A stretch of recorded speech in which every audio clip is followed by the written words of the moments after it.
देश विदेश में चुनाव कहीं भी हो, कोई छोटे मोटे चुनाव हो या फिर कितने ही बड़े चुनाव क्यों ना हो, हर चुनाव में नारों की अपनी एक अलग ही अहमियत होती है।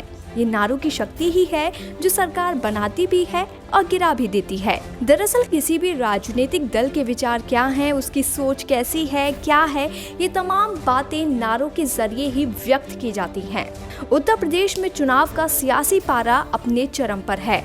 बीते कुछ समय से सूबे में भगवान श्री राम का मुद्दा और नारा खूब छाया और अब इसी क्रम में एंट्री हो चुकी है भगवान श्री कृष्ण की, और वो भी पोस्टर के जरिए। जी हाँ, राज्य की राजधानी लखनऊ की सड़कों पर लगे होर्डिंग्स ने सबका ध्यान अपनी ओर तब आकर्षित कर लिया जब लखनऊ की सड़कों पर होर्डिंग्स भगवान श्री कृष्ण के नारों के साथ दिखे। दरअसल समाजवादी पार्टी के अध्यक्ष अखिलेश यादव के नए पोस्टर्स लगे हैं, जिनमें एक नारे के साथ भगवान कृष्ण को जगह दी गई है।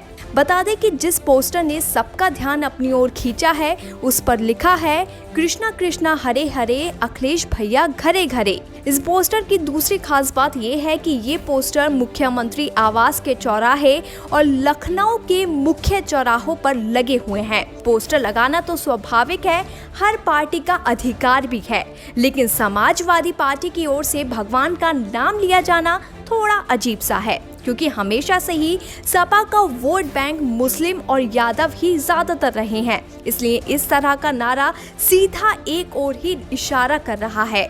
बता दें कि यूपी चुनाव 2022 में समाजवादी पार्टी की सीधी लड़ाई भारतीय जनता पार्टी से है। सीधे बीजेपी को टारगेट करके सपा सूबे में एक बार फिर अपनी धाक जमाना चाहती है। अखिलेश यादव खुद भी अभी से काफी मेहनत कर रहे हैं। बीते कुछ महीने पहले उन्होंने उत्तर प्रदेश के सभी 75 जिलों का दौरा किया, साथ ही 240 विधानसभा सीटों पर प्रशिक्षण शिविर में हिस्सा लिया। तमाम पार्टी कार्यकर्ताओं से 1-to-1 बातचीत की और विचार विमर्श भी किया। इतना ही नहीं, अखिलेश यादव बाकी पार्टियों के कुछ मजबूत चेहरों को भी अपनी ओर लाने की कवायद में जुट गए हैं। खैर, आने वाले चुनाव में क्या क्या चुनावी मुद्दे होते हैं, ये तो वक्त आने पर ही पता चलेगा, लेकिन अभी से इतना तो तय है कि भगवान को भी चुनाव में लाए जाने के लिए कोई कसर नहीं रहेगी।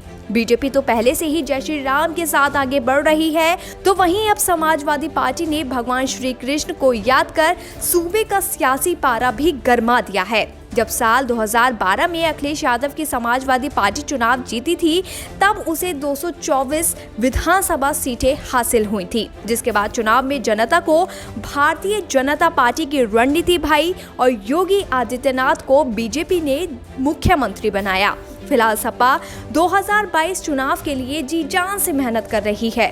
बीजेपी और सपा के बीच कड़ी टक्कर भी देखने को मिल रही है, क्योंकि योगी सरकार का कार्यकाल काफी अच्छा साबित हुआ है और ऐसे में एक बार फिर वापसी का सपना देख रही समाजवादी पार्टी किन मुद्दों को आधार बनाकर आगे बढ़ती है, ये देखना बेहद दिलचस्प होगा। BBPN की रिपोर्ट।